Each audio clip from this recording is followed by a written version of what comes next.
Marcas. Carta de Paulo para Gálatas, capítulo 6, versículo 17. Desde agora, ninguém me moleste, porque trago no meu corpo as marcas do Senhor Jesus. Paulo escreve essa carta para os Gálatas, se referindo às marcas, dizendo que traz no corpo as marcas do Senhor Jesus. Que marcas se refere Paulo na circunstância em que ele vivia, no seu tempo, naquela cultura entre os judeus e os pagãos? Paulo fala da circuncisão. E hoje, essa questão passa bem ao longe da nossa realidade. Então, Paulo, nesse versículo, está mostrando que ele já não tem mais importância como era em tempos antes, ele mesmo sendo circuncisado, um fariseu do judaísmo, e toda aquela condição dos judeus de exigirem como sinal da aliança com Deus fazer a circuncisão, e que ele não se importa por essa marca, que ele já traz a marca do Senhor Jesus. E não se refere à marca dos açoites, nem das pedradas, nem das surras, porque na maioria dos lugares ele não era compreendido, apanhava, era chutado, açoitado, esmagado, saía quase morto. Não era essa marca. A marca que ele se refere era a capacidade de perdoar, de retribuir o mal com o bem, de compreender a vida espiritual, uma nova interpretação da lei de Moisés e um desenvolvimento na interpretação do Evangelho do Cristo. Eu extraí algumas passagens da própria carta. Circuncisos em incircuncisão, incircuncisos, obedecem à lei, nada vale, mas sim a nova criatura. Tanto faz a pessoa observar ou não a circuncisão, isso estará sendo observado ou não a lei de Moisés. No entanto, a única coisa que conta é se a criatura for uma nova criatura, realizar uma reforma moral.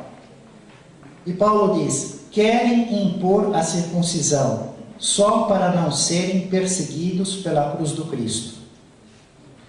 Essa questão da circuncisão era um drama enorme na época, porque as pessoas que acreditavam nos vários deuses não observavam a circuncisão.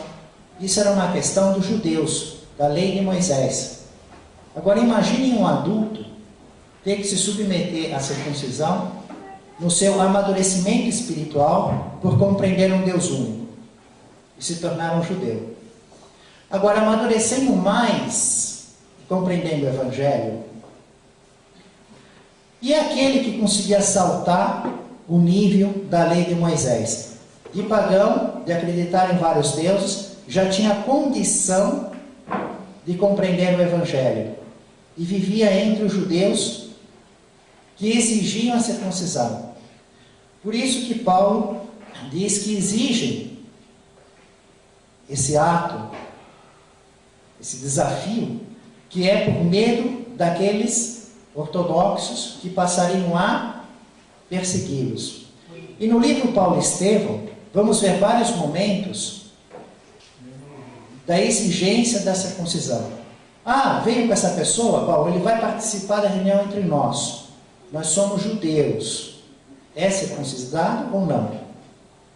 E até mesmo Paulo, às vezes, num dado momento, se vê constrangido a pedir a uma certa pessoa fazer a circuncisão para poder andar em segurança com ele. Porque o critério era visitar em primeiro lugar as sinagogas e depois as praças públicas. Ficar em contato com judeus e não judeus. Os não-judeus não têm problema, mas os judeus era um problema de risco de vida. Não era uma circunstância assim, só uma exigência, então fica do lado de fora. Era gravíssimo, era algo realmente marcante.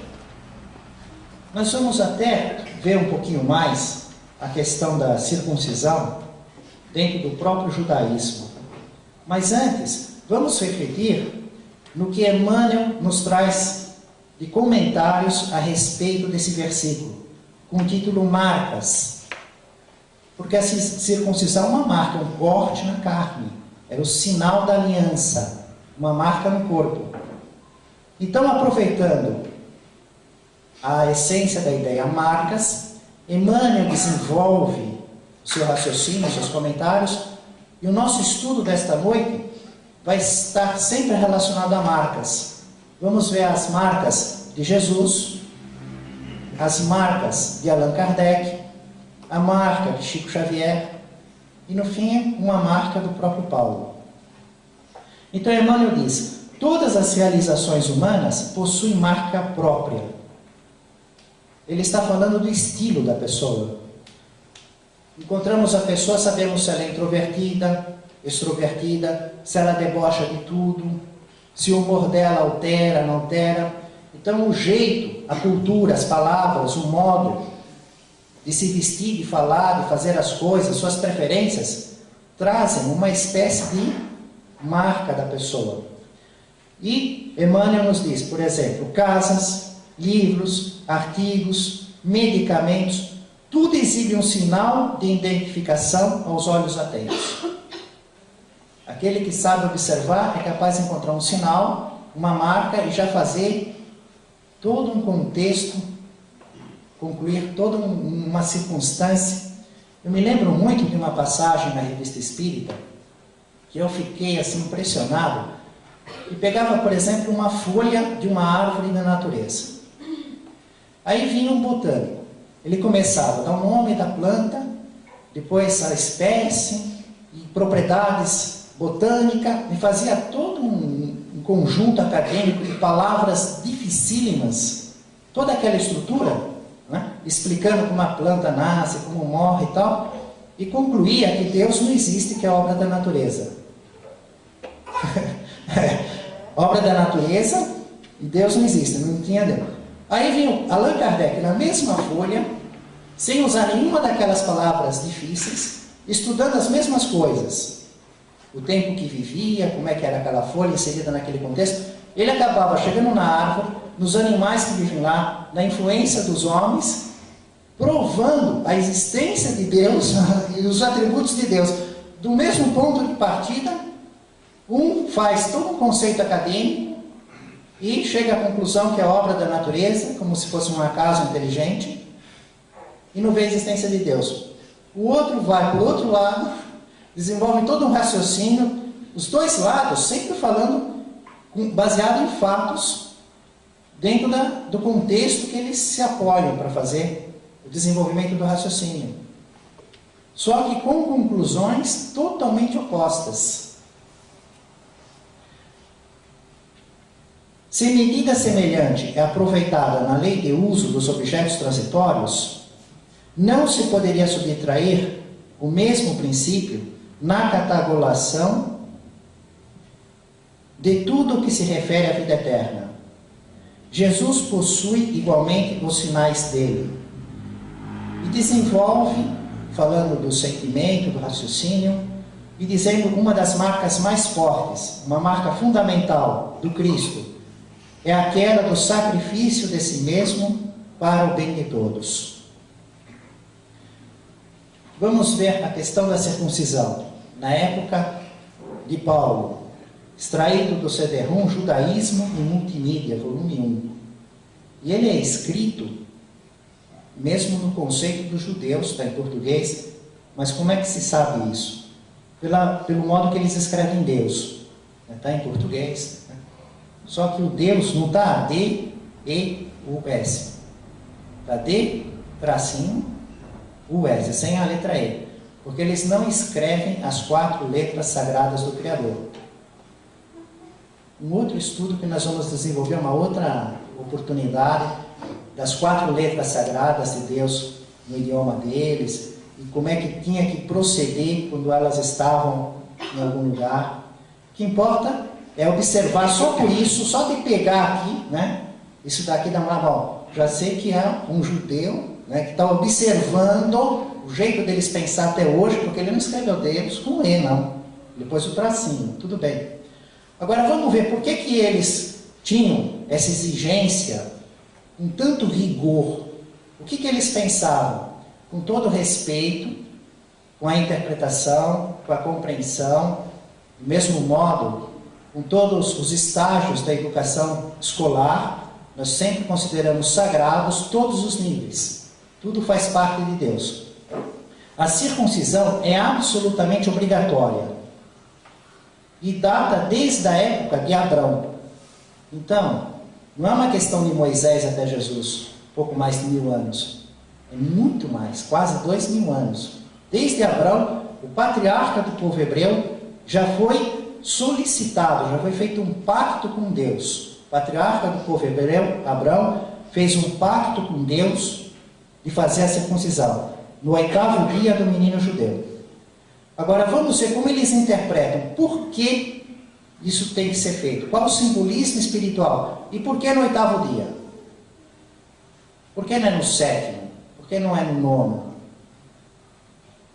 Cada menino judeu é obrigado a realizá-la, porque Deus faz questão que todo o povo judeu tenha um sinal em seu corpo, uma marca.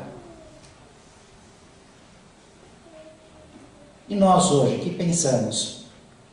Deus faz essa exigência que nós tenhamos uma marca no nosso corpo? Ou faz a exigência que tenhamos uma marca no nosso espírito?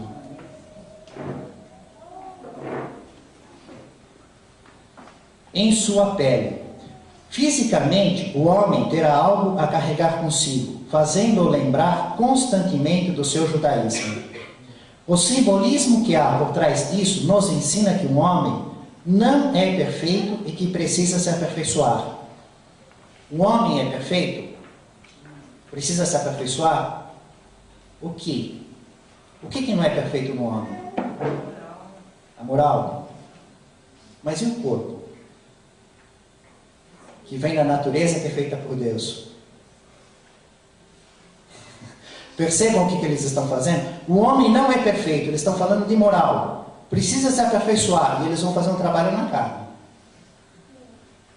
Corrigir a obra de Deus na carne.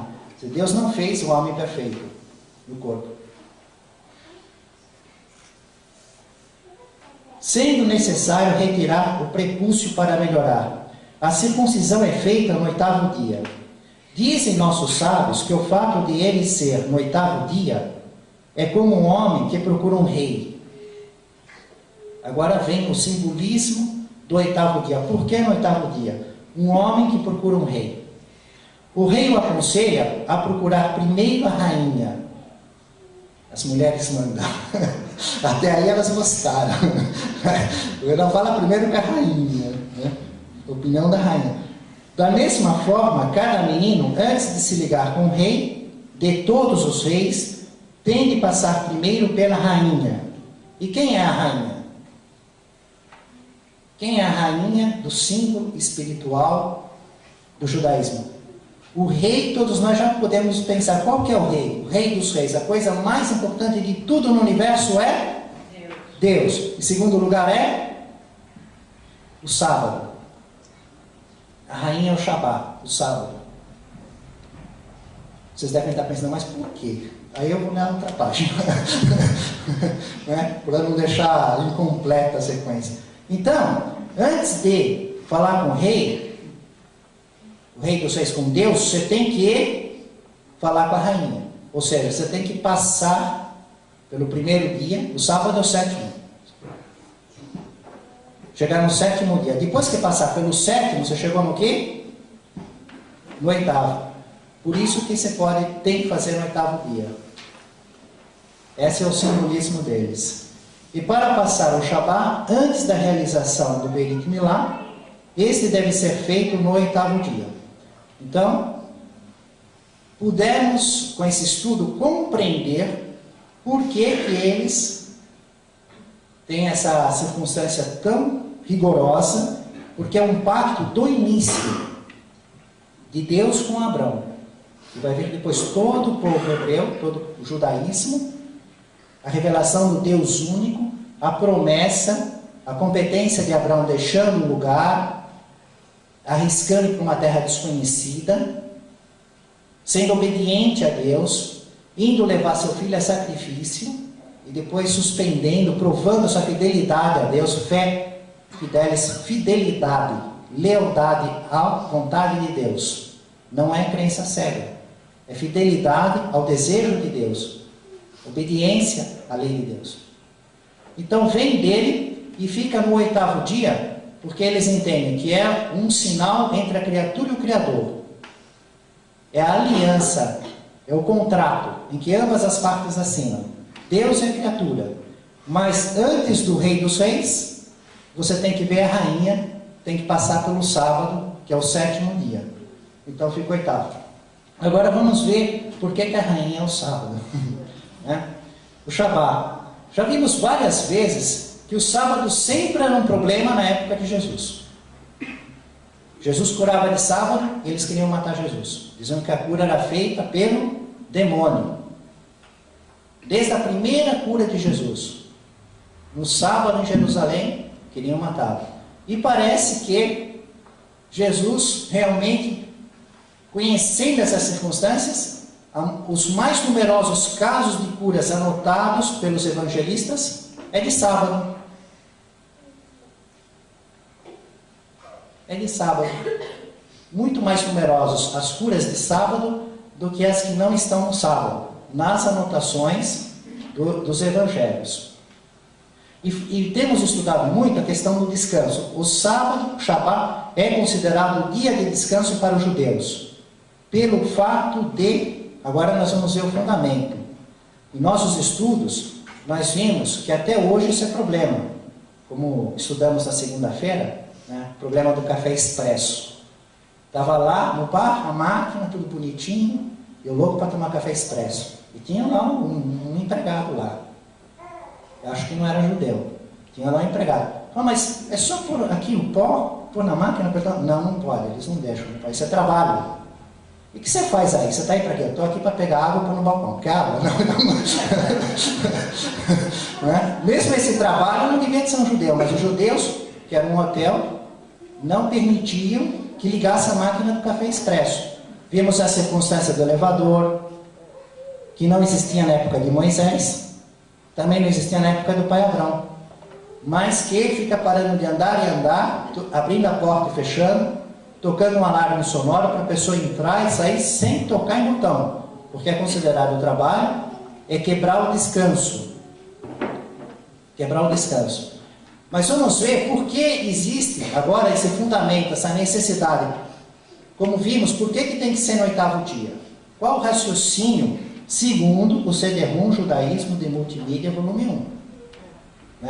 Porque de repente isso não é uma especialidade nossa. Isso não é uma questão de Allan Kardec e Chico Xavier, em que podemos estudar, é contemporâneo, muitas e muitas vezes, está no nosso idioma. Então, como vai para a internet, um judeu assiste, e aí ele entra lá e começa a dizer que já houve um caso. Eu fiz uma entrevista com o professor Sérgio Trombelli, no Estúdio 8, Canal 8, e falávamos da boda de Canaã. Por que o feriado, o casamento, começava na terça? O Evangelho de João, ele anota que o casamento é na terça-feira. Curioso isso. Quem quer casar de terça-feira? Hoje se casa de sábado, de sexta, Mas as bodas de Caná, onde Jesus vai transformar a água em vinho, é terça-feira. Terceiro dia da semana, terça-feira. E havia uma superstição naquela época. Havia uma superstição naquela época. A minha amiga lá de Israel passa para mim, havia não. Ainda há. A gente só abre uma firma nova, só muda de casa, fez uma lista de coisas que até hoje o bom judeu deixa para terça-feira, porque está abençoado por Deus. Por que eles pensavam que era terça-feira o melhor? Porque na criação do mundo era o único dia que Deus achava que era bom 2 vezes. Deus vai fazendo dia por dia e fala, isso é bom, mas na terça-feira ele diz, isso é bom, e ele faz mais coisas, e isso é bom de novo. Então, por ter duas vezes a própria opinião do próprio Criador, isso é bom, eles acharam, interpretaram que a terça-feira é o dia melhor para certa circunstância, um casamento, uma mudança de casa, abrir uma firma. E aí ela comentou de lá, né? Não, ainda é, pode dizer que ainda é. E eu falei, havia na época que eu não sei como é hoje, né? Não estou lá vivendo lá, viajei para lá uma vez. Bom, mas nós estamos na criação de novo. Pelo fato de no relato do Gênesis constar que Deus criou o mundo em 6 dias. E no 7º Deus descansa. Agora vejam qual que é o raciocínio deles.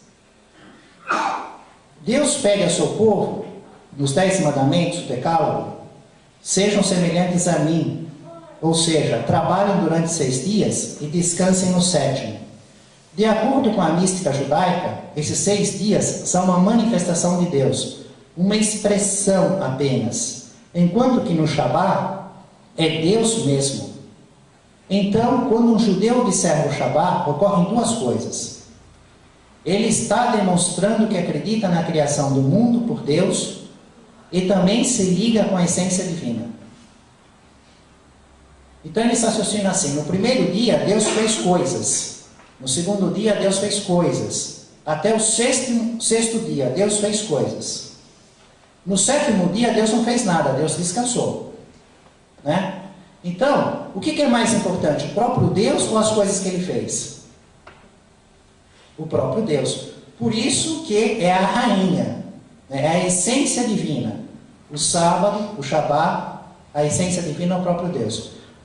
A realidade, segundo a nossa interpretação espírita cristã, é que seria um momento de recolhimento espiritual para refletirmos e nos dedicarmos a Deus. Então, a partir dessa condição de criada semelhança, que para nós é o princípio inteligente, Deus, pergunta número 1 do Livro dos Espíritos: quem é Deus? Os Espíritos não têm condições de responder à definição total. Eles dão 2 atributos: inteligência suprema, causa primeira de todas as coisas. Atributos que nós temos em condições menores, porque nós temos inteligência, não é suprema, jamais será igual a de Deus. Uma inteligência em desenvolvimento, princípio inteligente em evolução, até chegar à perfeição relativa da criatura, como Jesus assim encontra. E nós somos criadores no sentido de transformadores. Nós transformamos a matéria. O próprio Cristo é um transformador. Os espíritos só têm o atributo da transformação. A criação do nada fazer algo, criar algo, só do Criador. Então eles definem Deus por seus atributos. E esses atributos dão uma ideia de semelhança. E o livro que vem com essa simbologia espiritual, o Antigo Testamento, o livro sagrado da Bíblia, diz que Deus tem uma semelhança conosco. A inteligência, a capacidade de mudar as coisas. Então, eles interpretaram assim, não, mas se Deus trabalhou 6 e descansou no 7º, no 7º também nós não devemos fazer trabalho nenhum. E devemos nos ligar com a essência divina. E aí vem uma interpretação disso, e por causa disso, se você estiver no sábado em Jerusalém, você não toma café expresso. Tá? Se levanta o seu pozinho de café forte se você quer. Né? Do elevador é mais gostoso, porque eles fazem uma fila de 100 pessoas para entrar no elevador deles que não anda, o do turista fica lá vazio. Eles deixam um para os impuros, os que não observam, né? Toca o botão. Aí é legal, naquela fila lá, você chega lá, eles lá, tudo assim, você entra, vai precisando. Bom, circuncisão. Com Jesus, Evangelho de Lucas, capítulo 2, versículo 21. No 8º dia, no qual o menino devia ser circuncidado, foi-lhe dado o nome de Jesus, como fora chamado pelo anjo antes de ser concebido. Descrição de Lucas. que fez o seu evangelho, as suas anotações, entrevistando Maria de Nazaré. Agora vamos ver aproveitamento da turma, né? Aonde é que Paulo estava preso e pediu para Lucas fazer essa anotação? Estudamos aqui algumas semanas atrás, né? Vimos um momento, Paulo estava preso, não podia sair, e aí ele falar para Lucas, vai até Maria, fala com ela, aquele meu projeto e faz você. E depois ele diz, não só o evangelho, faz também, anota a nossa vida logo depois para eles conhecerem o Pentecostes, aquilo que ocorreu 50 dias depois. Não vou dar resposta não. Para pensar em casa, estudar em casa. Bom, uma cura. Quantas marcas Jesus tem? São incomensuráveis.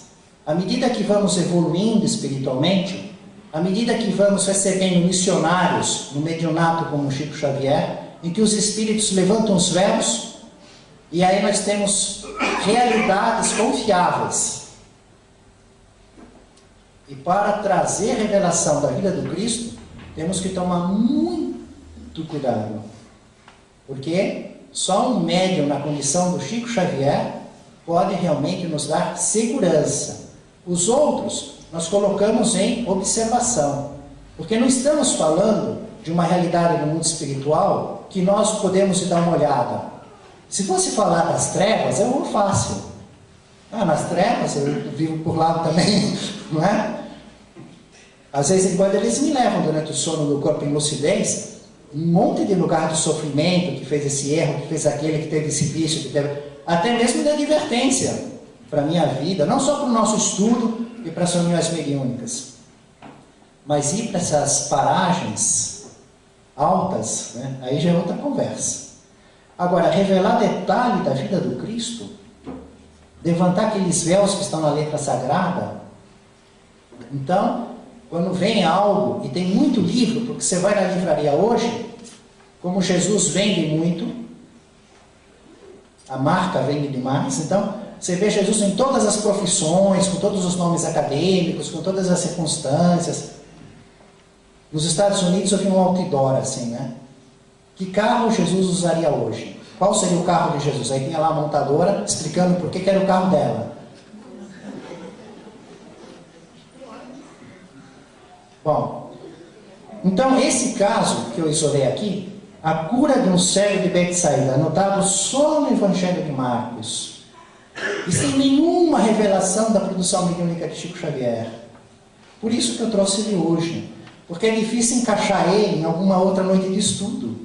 Então, para não ficar sem estudá-lo, é um caso em Betsaida, fica na Galiléia, próximo ao lago de Genesaré, mar de Tiberíades, que é aproximadamente 200 metros abaixo do nível do mar.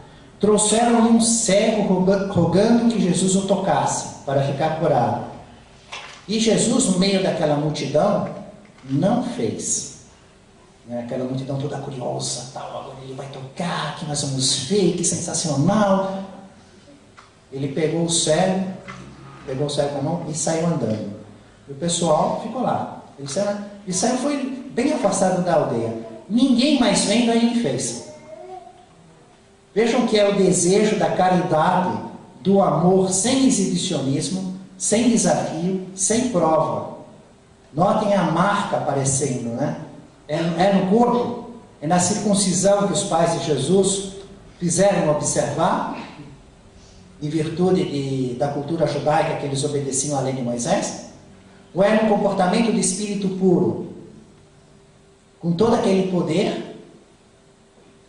No entanto, isolou, o pessoal nem ficou sabendo. Aí Jesus pega saliva e passa no olho. Saliva e passa no olho. Não é o estudo do cego de nascença, não é o cego de nascença que fizemos a segunda-feira, que tem a fotografia, a imagem do canal do tanque de Siloé, aquele canal feito pelo rei Ezequiel, cavado na rocha.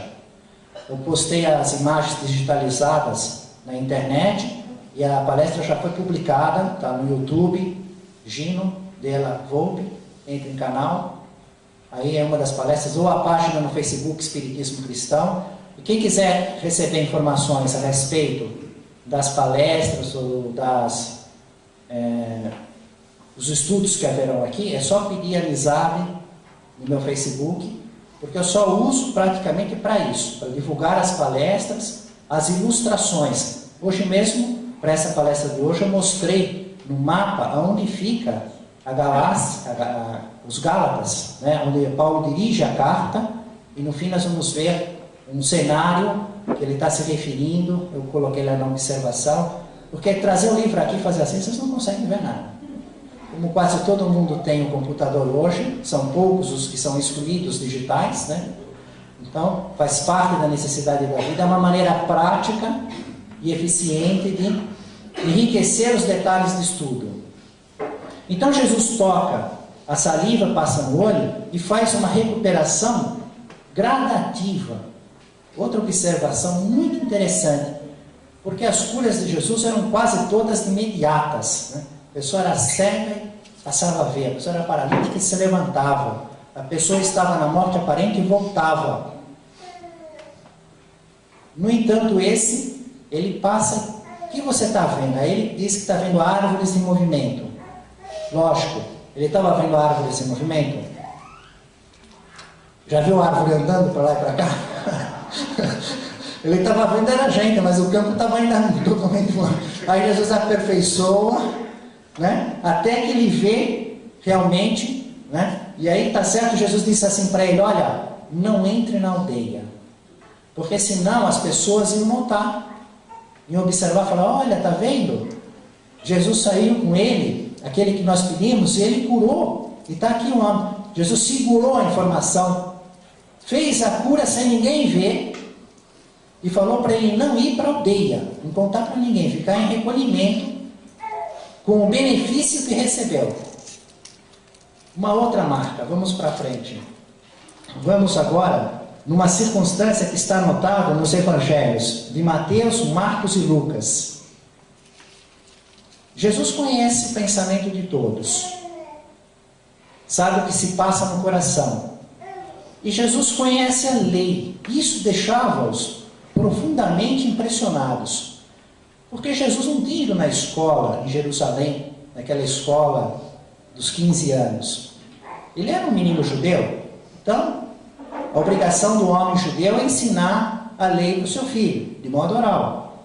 Com 5 anos, os meninos aprendiam o ofício dos pais e ficavam na escolinha em grupos de 25 alunos, com professor, com auxiliar, como temos estudado o costume do judaísmo na época.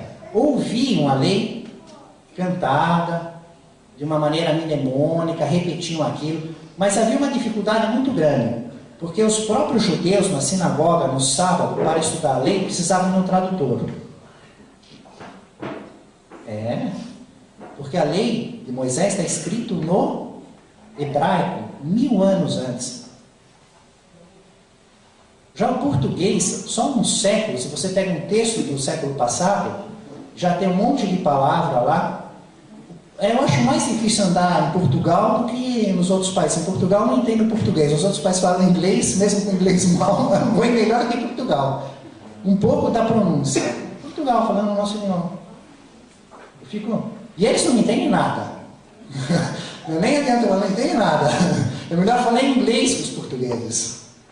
Agora você imagina, Moisés faz com aqueles símbolos, já significando um monte de coisas, anda 1000 anos, eles são levados em cativeiro para a Babilônia. É aí que mistura muito a influência do siríaco, vem no aramaico. Então, a letra sagrada não podia ser mudada. Como Moisés escreveu, eles não mudavam nada. Eles não mudam nada até hoje. E vão fazer interpretações novas, para aplicações novas na nossa vida moderna, né? Como não pode tirar o café expresso. Eu queria saber, será que eles usam Facebook lá no sábado? Eles usam computador? É considerado trabalho ou não? Digitar? Não sei, né? Não tem ideia de como é que é o povo judeu lá hoje nessa questão.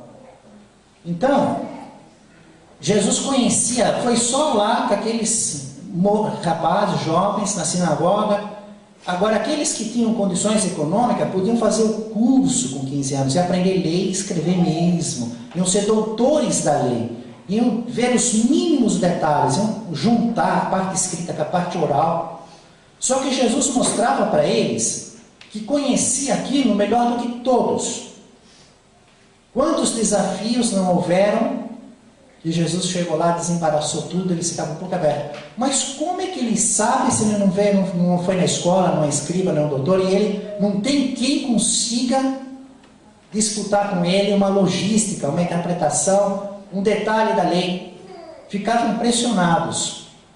E mesmo hoje nós observamos a Torá, aqueles 5 livros, né? Que a lei não vem assim, número 1 tal, número 2 tal. Os 613 mandamentos é uma interpretação que fazemos olhando o texto. Vai lendo o texto e no conteúdo tem um sentido, se quer que faz ou quer que não faz.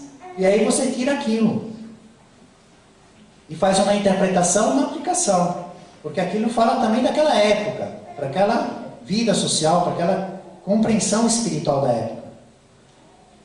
E Jesus, no entanto, sempre impressionava. E aqui é uma circunstância, eles todos lá pensando, ó, nós sabemos, somos doutores, ensinamos, né, com aquela ostentação, com aquela coisa toda, falando do Messias, que eles esperavam há 1000 anos, anunciado por Moisés, anunciado pelos profetas, centenas de detalhes. E o rei Davi? Por sinal, saiu aí umas matérias na televisão, quando o Papa estava indo visitar lá, o cenáculo. É o lugar que tinha a última ceia, uma casa de 2 andares. Embaixo está o túmulo do rei Davi, que eles vão orar. E que eu estive lá. Está o túmulo lá, e está a bandeira de Israel, e fiquei lá junto com eles. Também fiz a minha oraçãozinha, do meu modo. E aí você sobe e vai no cenáculo, onde estudamos tanto, o Cristo em cima. O cenáculo, a parte de cima da casa. E embaixo, o túmulo do rei Davi. O rei Davi, para eles, é assim, gigante, gigante, gigante. Por quê? Porque foi ele que conseguiu a unidade territorial, com as guerras, com a disputa. Ele conseguiu juntar todas as 12 tribos, de tal maneira que se andava nos 12 territórios, sem passar por nenhum lugar pagão. Foi o grande vencedor, o rei Davi. O segundo rei, o primeiro foi Salomão. Salomão fez o templo de pedra. Davi chegou a deixar os projetos, mas não conseguiu executar.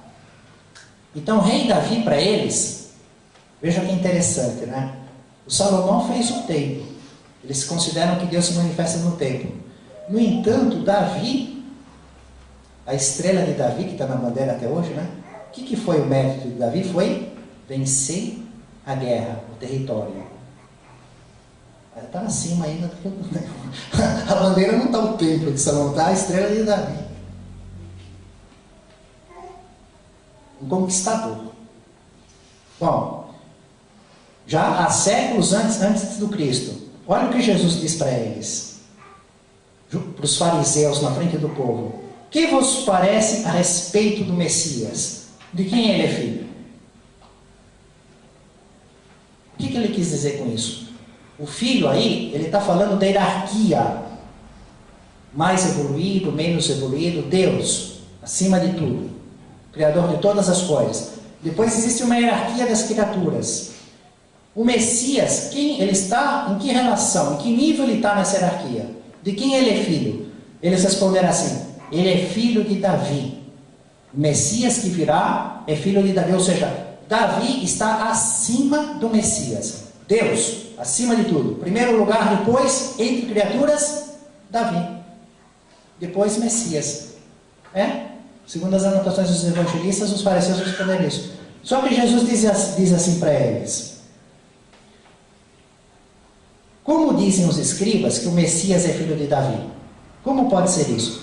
Como então Davi, inspirado pelo Espírito Santo, ou seja, Davi, o rei Davi, era um médium, conversava com os espíritos, ouvia os espíritos, inspirado, médium de inspiração. O que era o Espírito Santo? O conjunto de espíritos superiores no saber e na moral.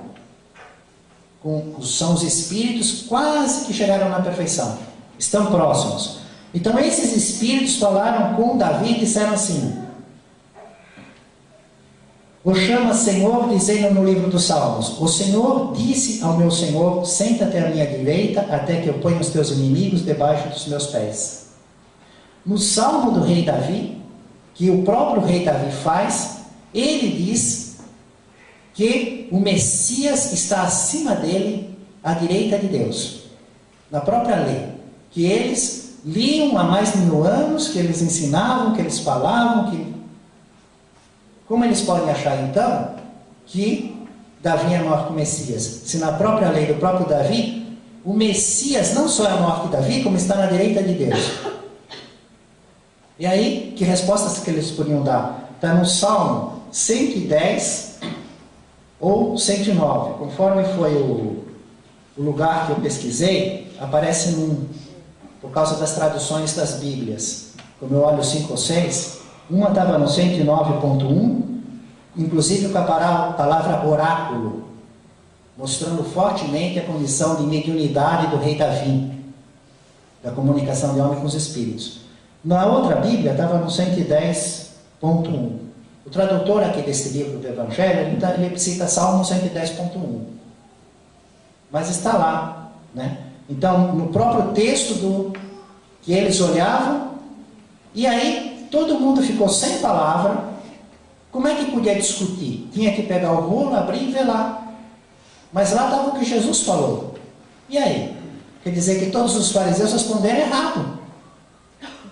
Né? E Jesus mostra que eles que estavam na escola desde os 15 anos, eles que ostentavam, que estavam lá ensinando, não conheciam a própria letra que ensinavam. Fez uma pergunta, eles responderam errado. Ele mostra a prova. Vamos seguir nas marcas. Vamos agora para a marca de Allan Kardec. Uma marquinha de Allan Kardec, tirada da Revista Espírita. Porque para conhecer Allan Kardec, não adianta querer olhar aquela imagem que está lá, né, no decalque, nos quadros, que foi uma pessoa que olhou e fez um desenho. Nós mesmos, pegando a nossa fotografia, tirando fotografia, você olha, mas eu não sou esse assim, não sou assim. Conforme o momento que sai a fotografia, ou que pinta, temos um maravilhoso artista aqui hoje, lá, né? Cadê o nosso... Cadê ele? Ah, tá lá. Nosso grande, eu fico vendo ele na praia fazendo as caracaturas lá nas pitangeiras, é um espetáculo. Tenho lá na minha casa, também da minha filha que ele fez. Então, ele retrata um momento da pessoa. Você olha aquela imagem, aí você quer saber a personalidade de Allan Kardec por aquilo. Você pode ter uma ideia assim, um homem frio, calculista, duro, sério, nossa, isso é um momento, porque está assim lá, aquele desenho, né? Mas só tem um jeito de conhecer a marca de Allan Kardec, é lendo a parte que ele escreve, é conhecendo a sua intimidade, porque não temos filme daquela época, não tem filme, não tem entrevista, né, não tem nenhuma palestra gravada, pode entrar lá no Facebook dele mesmo, não tem nada, só tem artista. Naquela época não tinha, 1857. Mas a Revista Espírita, o Jornal de Estudos Psicológicos, que ele editava mensalmente, lá aparece a personalidade, porque aparece a sua vida, aparece quando ele foi cego e ficou curado. Sabiam que ele ficou cego? Ele foi cego e ficou curado. Aparece as perseguições, o problema financeiro, o problema do colégio, o pessoal que doava dinheiro para a causa. Aparece de tudo, médicos que faziam fraude, tudo. E aí, ele comentando, ele põe para fora a personalidade dele. E eu separei uma passagem que marca exatamente assim, uma marca forte da personalidade dele. É retirada da Revista Espírita, o Jornal de Estudos Psicológicos, do mês de setembro de 1862. Ele foi convidado pelos espíritas de Lyon e Bordeaux, 2 cidades na França, a ir àquele lugar. Porque como naquela época não tinha televisão, não tinha computadores, era tudo por carta, então eles tinham uma enorme curiosidade, um desejo imenso que Allan Kardec fosse até lá, para conhecer, para abraçar, para falar, para fazer pergunta, nesse contexto. E eles mandaram nesse convite para Allan Kardec a cópia de um jornal chamado A França Literária. E esse jornal tinha um artigo que falava, imagina a pior palavra possível, ainda é pouco, contra mal da doutrina espírita e de todos os livros e tudo que Allan Kardec tinha feito. Daquele jeito realmente, sabe, que é inimaginável a baixaria que o jornal fez, o ataque contundente, a ridicularização de uma maneira infamante. E esses espíritas fizeram um convite, a carta, vem aqui, queremos ficar com você. E mandaram o jornal com a seguinte pergunta: como nós vamos responder? Vamos usar a imprensa e passar item por item de toda essa baixaria limpo? Ou vamos entrar no Tribunal de Justiça? Porque nos parece que imprensa é pouco. Isso tem que ser um processo. Aí nós vamos ver a marca de Allan Kardec. Como é que é a personalidade? O que ele responde para eles? Não respondam nada.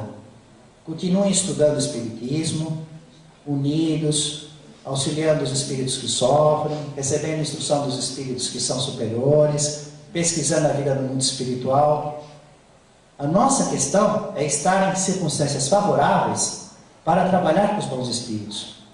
O tempo já é curto e valioso. Como podemos gastar o nosso tempo, o nosso coração, para que isso? A verdade, ela continua. A verdade é causa de Deus. Não é de número, não é de quantidade. É qualidade de Deus. Não, ela fica. O que for errado vai ser mudado, o que for certo vai continuar. Não respondam nada. Nem pela imprensa, nem pelos tribunais. Mas como é que ele faz para responder o convite? O que ele responde? Ele aceita e diz assim: uma mesma bandeira deve guiar-vos e nela está escrito. Esse é um trechinho da correspondência que Allan Kardec faz, aceitando o convite. São 2, 3 páginas. Eu separo um trechinho para as nossas reflexões e ver a marca.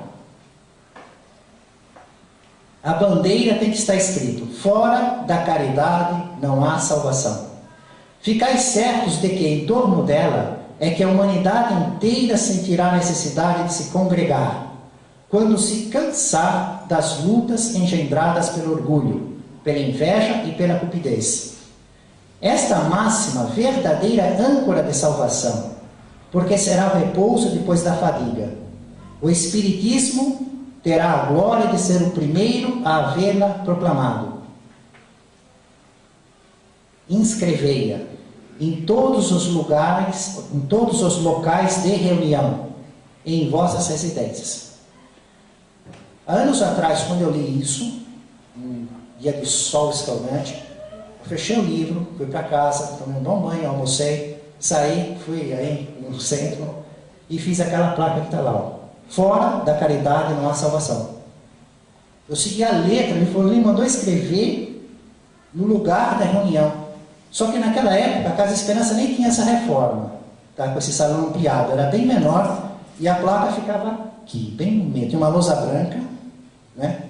A placa estava fora da caridade não há salvação. E com a ampliação, ela foi lá, de quem entra no salão, foi exatamente por esta linha. Quando eu li isso aqui, eu resolvi seguir realmente o que estava aqui. Revista Espírita, setembro de 1862. E falei para o João: estou fazendo uma placa com este nome que eu vou pôr na parede do salão. Bom, ele recebeu 500 assinaturas pedindo para ele ir. Venha, venha, fizeram uma lista lá. 500 pessoas naquela época. Hoje, para fazermos um evento com 500 pessoas, precisa um certo esforço. Hoje nós temos aqui esse folhetinho que vem para sexta-feira que vem, espalha, vai na outra casa, põe no Facebook, faz uns... 500 pessoas não vão vir. Também se vier não cabe. Fico pensando onde eles iam naquela época, 500 pessoas. Teve uma oportunidade que foi proibido ele se reunir no salão alugado. Tinha que ter autorização do imperador. E o procurador da área proibiu. Aí eles fizeram uma reunião, tudo naquela coisa do socado em pé, colado no outro, na casa, no jardim da casa de uma pessoa. Bom, na minha casa não cabe, mas tem esse jardim aqui, e como o jardim é considerado particular, né, e a autorização era mais de X pessoas, assim, era um número baixo, em lugar público, porque era aquela circunstância, República Império, França, daquela época. Bom, ele pega e diz assim, a condição dele, ele vai, mas com que condição? Qual é a condição? Qual é o pedido? Nos lembra esses artistas famosos? Eu trabalhei na administração de hotel de luxo e recebi muitos artistas famosos. Um, montanhas de toalha, outro, comida japonesa, outro, né? Cada um com suas exigências. Parece que o contexto era pedir algo bem maluco para a mídia ter motivo para falar. E até mesmo parecia que era esse o motivo de pedir as coisas bem extravagantes. Para mim, quando eu chegava lá, eu via que eles não davam a mínima bola para aquilo. De modo geral, às vezes eram rigorosos. Allan Kardec, o que ele pede para os 500 que fazem assinatura? Ainda uma palavra, meus amigos. Indo vermos, uma coisa desejo. É que não haja banquete. Porque ele começa a fazer as contas, ele diz que tem muitos espíritas que são pobres. Então, ou vai ser muito difícil para eles pagar, ou eles não vão porque não podem pagar. E que nenhum maior banquete do mundo, no palácio do imperador, iria deixar ele tão feliz. Ele preferia estar com todos, e todos unidos, abraçar a todos. Porque ele não ia lá para ser homenageado. Ele ia lá para estudar junto com eles o Espiritismo. Observar os fenômenos que eles estavam vivendo com os espíritos, os que tinham mediunidade ostensiva, observar os estudos que eles faziam em prol da causa. Então, que não houvesse despesa nenhuma, zero banquete ou custo, para que todo mundo pudesse participar. Esta é uma marca de Allan Kardec, a marca de Chico Xavier. Paulo, numa certa oportunidade, em Corinto, se vê no desespero de tanto trabalho, aquele sucesso, e tinha que auxiliar Corinto, tinha que ir para esse lugar, para aquele, fica sozinho, faz uma prece, vem o Espírito de Jesus, e Jesus diz para ele escrever as cartas. E o que faz Paulo? Tendo como guia mediúnico Estevão, Jesus colocou Estevão junto com Paulo para escrever as cartas. Ele chama junto Timóteo e Silas, que estudavam, trabalhavam com ele de modo solidário, compartilha. A primeira carta tem como destino, nós estudamos isso daqui nos mínimos detalhes, várias vezes. A primeira carta foi escrita em Corinto. Para que lugar? Tessalônica, né? E aí, onde que está Chico Xavier? Paulo fez aquelas cartas. Ele não chegou lá e falou, olha, agora eu tenho como guia, nossa, Jesus apareceu para mim, me pôs um guia mediúnico e falou para eu escrever que os seus mensageiros iriam trazer as mensagens e o meu guia mediúnico iria me colocar em circunstâncias de conhecimento e iríamos fazer as cartas e atender a todas as necessidades.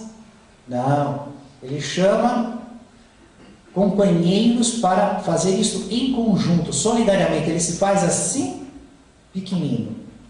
Ele cumpre de acordo com o que Jesus fala. Se reúna, Estevão vai estar do seu lado, eu e os meus mensageiros vamos trazer o conhecimento das nossas esferas, da esfera do próprio Cristo, adequada à compreensão deles. Ele cumpre, porém, de uma maneira muito humilde, ele se junta com seus companheiros para estudar a palavra, o texto, as formas, as ideias. E Chico Xavier fez mais de 400 livros. Impressionante, com toda aquela precisão, com todo aquele detalhe, com tudo aquilo lá. Aí você ia falar com ele, ele diz assim, que Francisco é demais. Cisco, tá bom.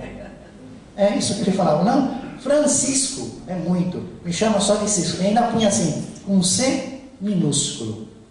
A humildade, a qualidade dessas informações que vieram pela sua produção mediúnica vai levar séculos e milênios da humanidade evoluindo academicamente para compreender e estudar aquilo. Já começou, não é que vai começar.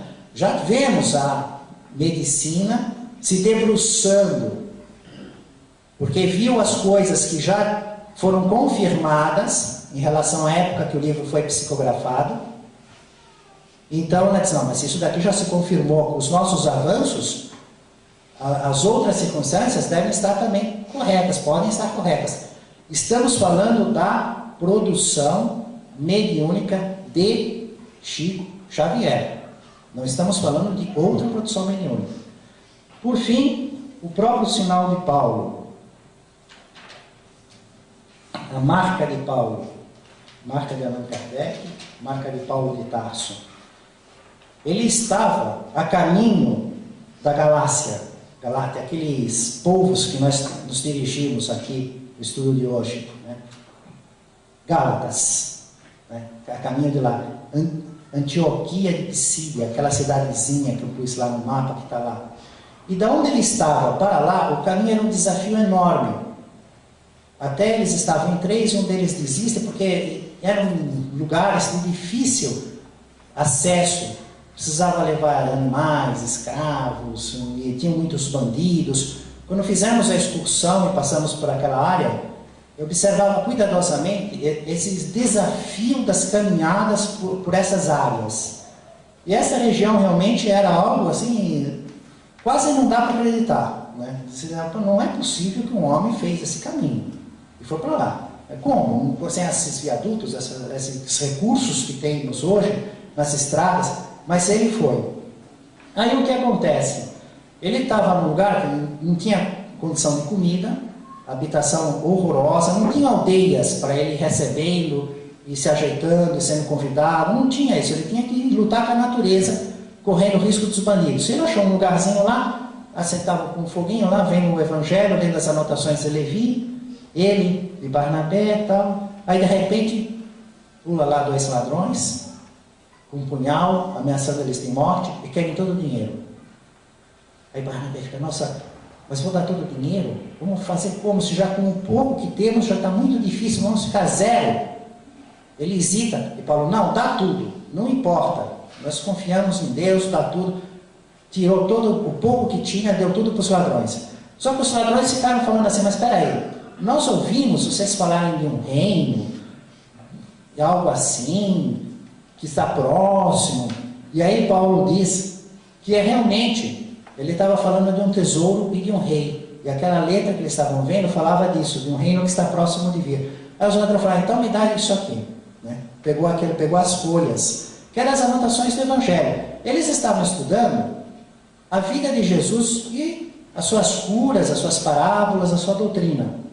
E Paulo, na sua pregação ardente, comparava Jesus a um rei que tinha vindo visitar os seus súditos e havia voltado para o seu reino e estava à espera de nós, e que o conteúdo do Evangelho era um tesouro sagrado.